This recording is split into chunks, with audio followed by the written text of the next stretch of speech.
No ar, a partir de agora, mais uma edição do nosso Repórter SUS, o podcast de saúde do Brasil de Fato, em parceria com a Escola Politécnica de Saúde Joaquim Venâncio, da Fundação Oswaldo Cruz, a Fiocruz. O nosso tema, nesta semana, é a campanha de vacinação contra a poliomielite.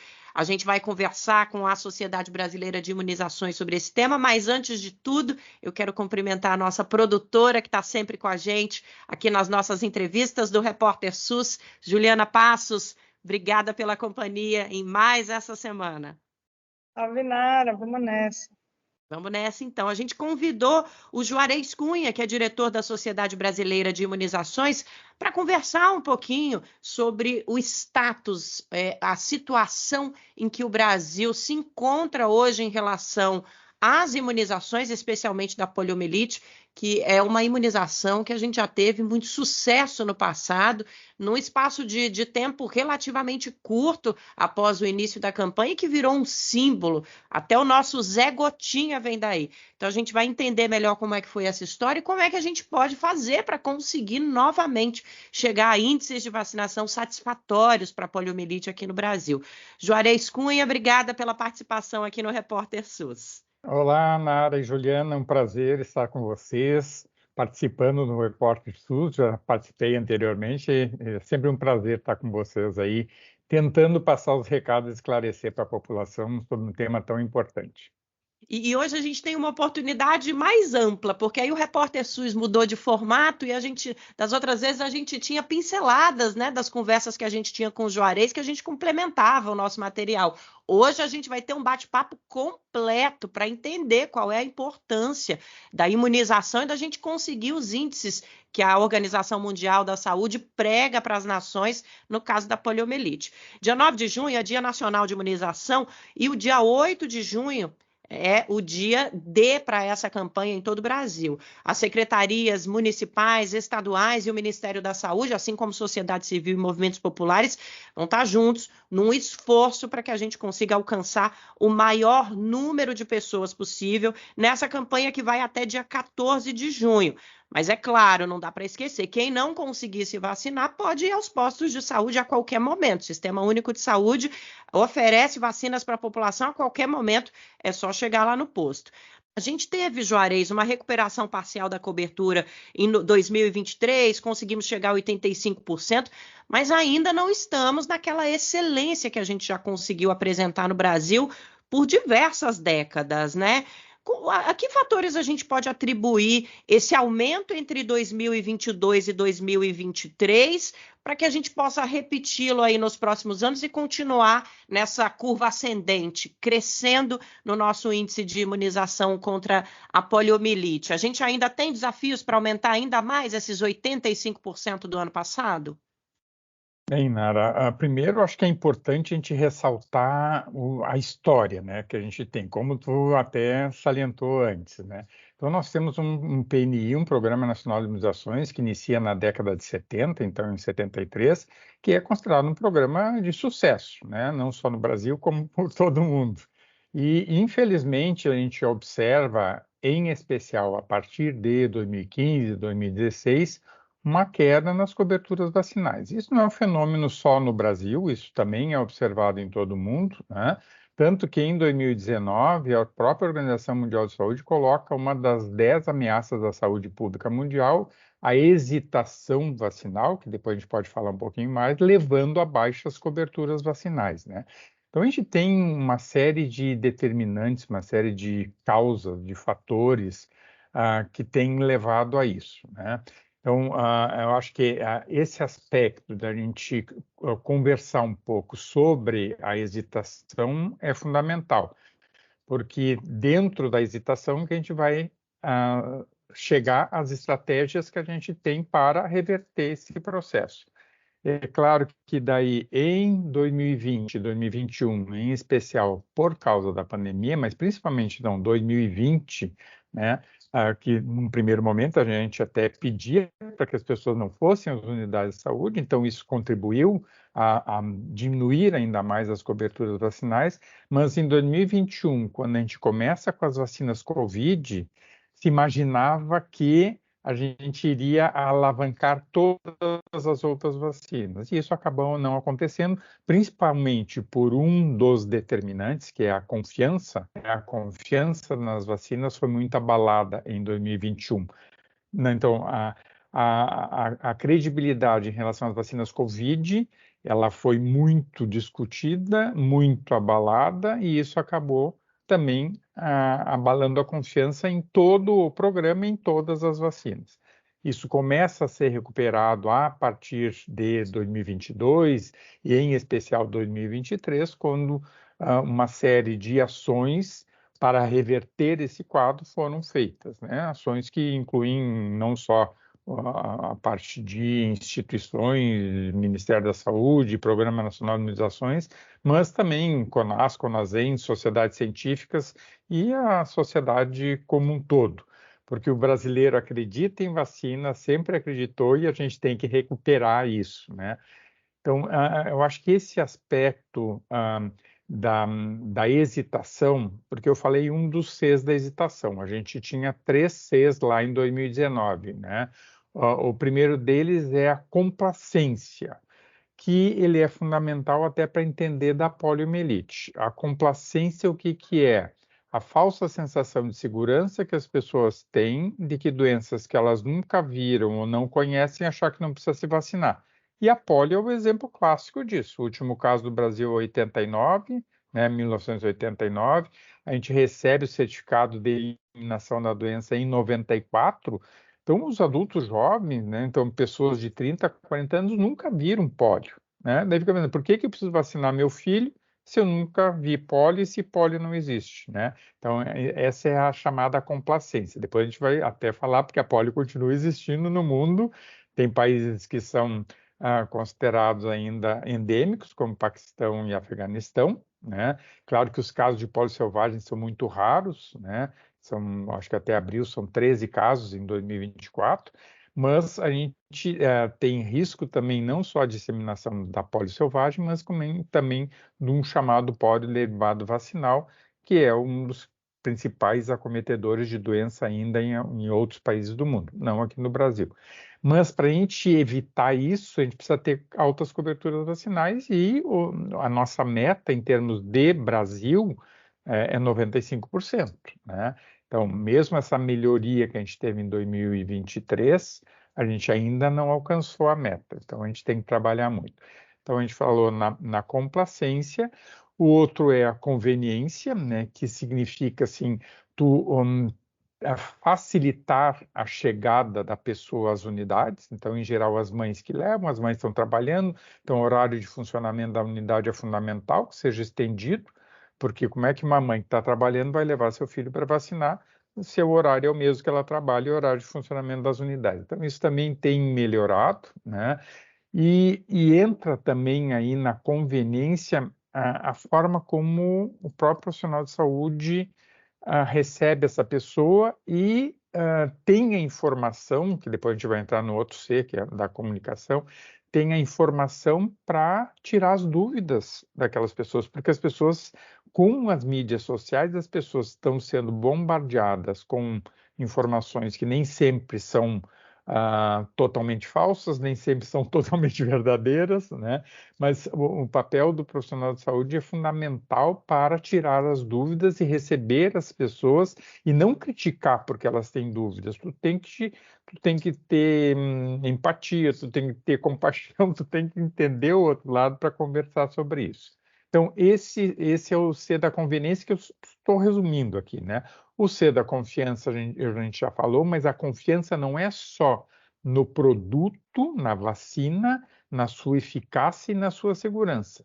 A confiança passa por todos os atores, pelos profissionais de saúde, pelas instituições, pelos governantes. E quando os recados são de desconfiança, isso se dissemina muito rapidamente. Então, por isso que a confiança é muito importante, né? Com a pandemia, foram acrescidos mais 2 Cs. Um é da comunicação, que eu já falei. Tu tem que saber comunicar, tu tem que estar bem informado e, inclusive, não só as campanhas publicitárias, elas têm que estar muito bem direcionadas, né? Como você falou, a gente tem um Zé Gotinha que é um símbolo para nós de sucesso de vacinação. Ele continua aí, tanto que a gente está fazendo agora uma campanha com gotinhas, né? Depois a gente vai falar sobre a campanha, até porque é a última campanha que a gente vai ter de gotinhas da polio, né?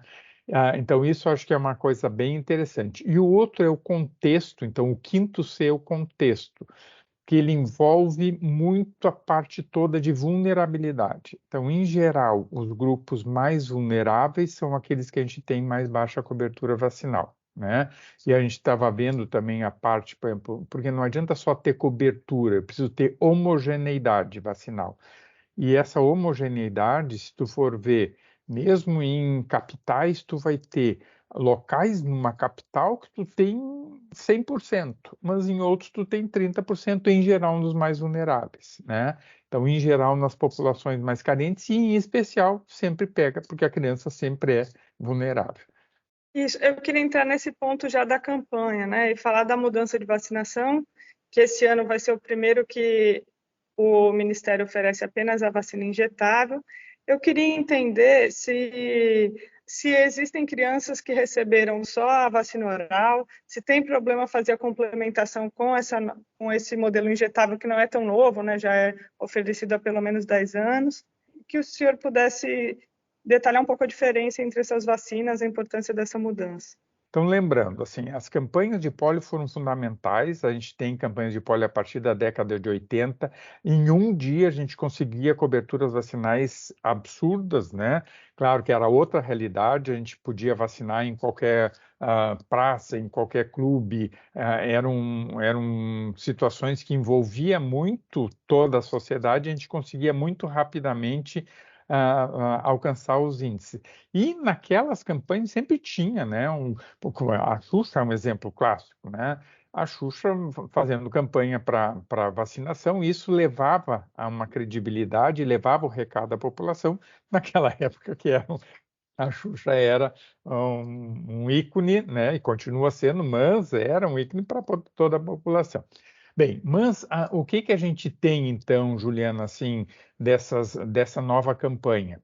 Primeiro vai ser a última campanha que a gente vai ter de polio oral no Brasil, né? Então é a última campanha.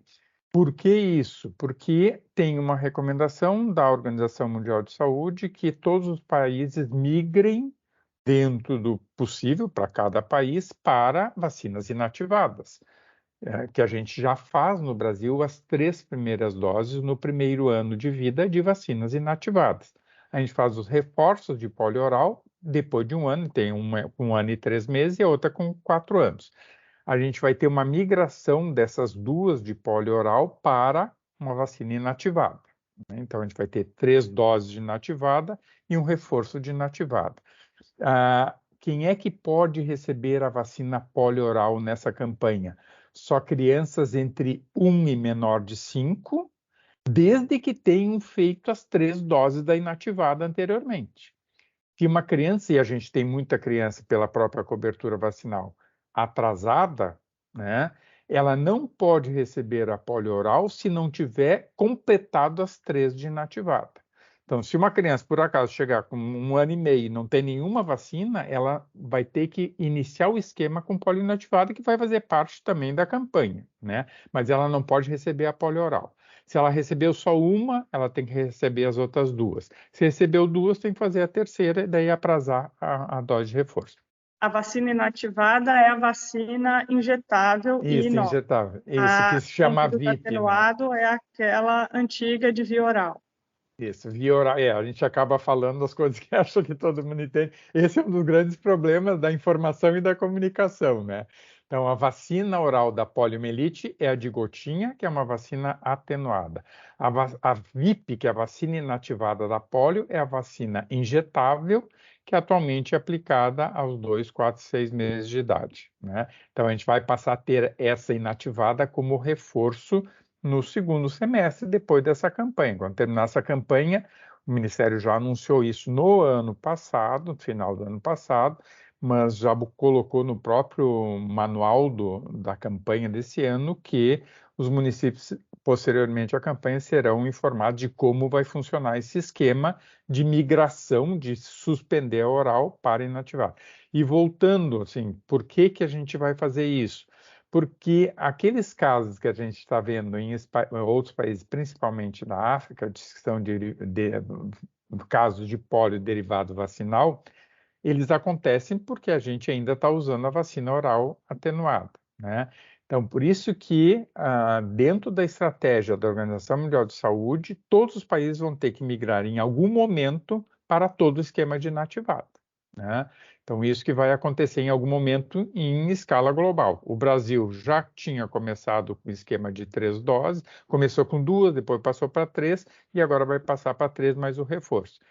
Infelizmente, não são todos os países que conseguiram migrar para esse esquema, mas a estratégia para a gente eliminar, ou talvez até erradicar a pólio, né? Porque eliminar uma coisa e erradicar é outra, a gente só vai conseguir erradicar a pólio quando a gente parar de usar a vacina polio oral em todo o mundo, né? Então, isso vai levar alguns anos, mas essa é a meta, né, da própria Organização Mundial de Saúde e a gente está avançando nesse sentido aqui, né?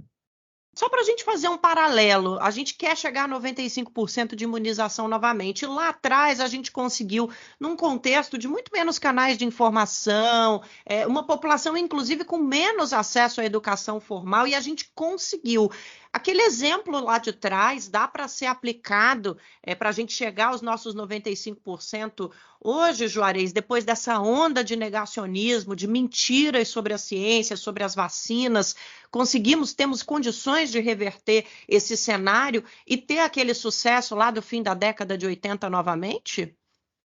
Eu acho que vai depender de muito esforço, né, Nara? Porque, como tu colocou, né, a comunicação atualmente modificou de uma forma que, por exemplo, a gente não consegue responder da mesma velocidade, com a mesma penetração que os grupos anti-vacina, né? Então, o negacionismo, ele existe não só para vacinas, como uma série para outras situações. Eles conseguem ter uma penetração e uma disseminação da informação muito rápida e é muito complicado, né? É muito complicado. Eu acho que é fundamental que a gente trabalhe nisso, porque é a comunicação que vai conseguir trazer. Por outro lado, eu acho que a gente tem que ser também entender que a gente não conseguiu se comunicar de forma adequada. Então, nós, profissionais da saúde, a gente tem que melhorar a forma de comunicar, né? O que a gente viu, a ciência não soube se comunicar e isso foi aproveitado pelos pessoas que são anti-vacina e mesmo negacionistas a levar informação inadequada ou fake news para uma série de pessoas que estão suscetíveis a receber isso, né? Então, esse é um aspecto muito importante que a gente vai ter que trabalhar. Então, eu tenho muita dificuldade em ser otimista nisso, porque o que a gente observa é que é muita dificuldade em entrar, porque tu não consegue entrar nessas bolhas, né? São bolhas que tu não consegue entrar e a gente tem uma dificuldade muito grande, inclusive, de que essas informações fiquem circulando, né? Então, e exemplos disso, né? Quando a gente participou pela SBIM, pela Sociedade Brasileira de Imunizações, em eventos, por exemplo, para discutir a vacina COVID em crianças, né? Então, depois de tu ter a vacina aprovada pela Anvisa, definido como de utilização para as crianças, né? Foi feita uma audiência pública em que grande parte das pessoas que estavam lá eram anti-vacina e tu competindo com pessoas que depois iam usar aquilo ali para botar nas suas mídias sociais que eles estavam lá defendendo as crianças, e na realidade o que a gente tinha, né? Não era justa a forma como a gente tinha participação ali e a gente era atacado e foi muito atacado e continua sendo atacado, né? Então é muito complicado. É claro que vai ser muito mais difícil para a sociedade civil, para o governo combaterem essa indústria, né? Porque é um grande negócio. Ju, vamos conversar um pouquinho sobre Rio Grande do Sul, que eu acho importantíssimo. A Ju tem um questionamento, né, amiga? O que a gente gostaria que o senhor comentasse um pouquinho é como fica a situação da vacinação no Rio Grande do Sul, se a campanha pode ser mantida da mesma maneira, quais são as estratégias que precisam ser adotadas no estado. Bem, então, primeiro, assim, para as pessoas saberem também, eu sou gaúcho, né? Estou falando aqui de Viamão, na região metropolitana, é bem perto de Porto Alegre, uma região mais alta, então aqui a gente não teve tanto estrago, né? Mas o que a gente trabalhou, e a própria Sociedade Brasileira de Imunizações, junto com as brasileiras de pediatria, brasileira de infecto, a gente contribuiu com o Ministério, com a Secretaria de Saúde, tanto do Estado como do município aqui de Porto Alegre, para elaborar e tentar ajudar, né? Porque a gente não pode também, no momento de crise, ficar criando situações que não são viáveis, né? E é claro, e as vacinas, a vacinação era um ponto importante dentro de todo esse caos que estava acontecendo, né? Então, a primeira coisa que a gente colocou foram aquelas vacinas que a gente considerava fundamentais para o momento da catástrofe, né? Então, assim, intensificar a vacinação para gripe, para Covid, porque a gente sabia com as pessoas abrigadas a gente teria também um maior número de casos, então isso tem sido intensificado, a gente tem conseguido levar. Claro, naquele primeiro momento foi mais complicado, agora a gente está conseguindo levar, e mesmo as próprias unidades de saúde se recuperando e podendo atender a população, né? Então, essas duas são fundamentais, porque a tendência é de aumento de quadros respiratórios. Depois, tétano, que era fundamental também, em especial para socorristas, para pessoas que estavam expostas ali, vários se machucaram, então tinha que ter a vacinação em dia. A raiva, que a gente tinha uma quantidade absurda de animais sendo resgatados, e quando tu vai resgatar um animal que está com medo, tu acaba tendo uma mordedura, essa mordedura vai significar risco para tétano e risco para raiva, então a gente também organizou toda uma forma de atendimento dessa pessoa, e hepatite A, que é uma vacina que a gente tem disponível na nossa rede para todas as crianças, ela é aplicada com 1 ano e 3 meses, né? A gente conseguiu ampliar um pouco, né, decidindo junto com o Ministério da Saúde, ampliar a vacinação para algumas situações de hepatite A. Então, essas foram as principais que a gente discutiu e que estão sendo colocadas em prática. E não deixando nunca de lado a vacinação de rotina. Como também, não me lembro qual de vocês falou, né? Mesmo quem perder a campanha de vacinação, a vacina polio é uma vacina de rotina, né? A vacina hepatite A é de rotina. Nós temos uma série de vacinas, uma série de doenças que podem ser evitadas com a vacinação, né? E a gente traz, assim, algum exemplo, né? Por exemplo, HPV, que é uma vacina que é aplicada em adolescentes. HPV é o principal causador de câncer de colo de útero no Brasil. São 16 mil novos casos por ano de câncer de colo de útero, com 6 mil mortes de mulheres. Qual é o pai ou a mãe que souber dessa informação não vai vacinar sua filha ou seu filho? Então, uma vacina que está disponível gratuitamente dos 9 aos 14 anos, a gente tem que estimular a vacinação. Isso falando naquela mesma situação da complacência, né, que a gente está vendo, a falsa sensação de risco. O risco de câncer de colo de útero é enorme, né? Então vamos vacinar.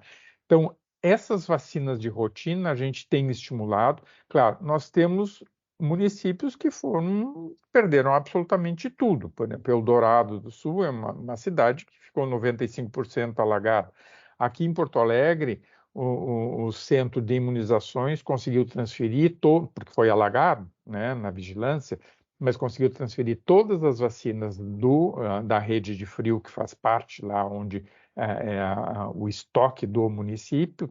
Então, foi transferido para outro local, não se perdeu nenhum imunizante. Mas nós tivemos 15 unidades que foram alagadas, né, das mais de 150, isso de Porto Alegre. E claro que daí a gente vai ter que agora recuperar as unidades, mas as pessoas estão sendo orientadas a procurar outras unidades para colocar a vacinação em dia e mesmo para participar da campanha, né? Então, ou seja, a campanha continua com alguns esforços de organização que são obviamente necessários nesse momento de tragédia, e além disso, tem essas prioridades para esse momento emergencial que o Juarez citou, de reforço na vacinação de doenças que podem acometer a população do Rio Grande do Sul, justamente por causa da tragédia. Juarez, queria muito te agradecer por essa conversa, por trazer para cá essas informações e que a gente tenha bastante sucesso nessa campanha aí pelas próximas semanas e próximos dias. É fundamental, né, Nara? Porque, assim, só lembrando, o Brasil continua sendo um país de alto risco de retorno da polio. E a gente não quer que essa doença retorne. Era uma doença que causava morte, que causava paralisia, e a gente tem tudo para manter nosso país livre dessa doença. Então, vamos participar dessa campanha para a gente alcançar essa meta aí de proteção, porque são aí 13 milhões de crianças que vão participar dessa campanha toda, e a gente precisa alcançar os 95% aí de cobertura. O Repórter SUS é uma parceria sonora entre o Brasil de Fato e a Escola Politécnica de Saúde Joaquim Venâncio, e está aqui toda semana conversando sobre o nosso Sistema Único de Saúde. Obrigada a participação também dos nossos ouvintes. E Juliana Passos, valeu pela presença. Vamos para a nossa assinatura, amiga? Do Rio de Janeiro, da Escola Politécnica de Saúde Joaquim Venâncio, Juliana Passos. E aqui de São Paulo, da Rádio Brasil de Fato, Nara Lacerda. Até semana que vem.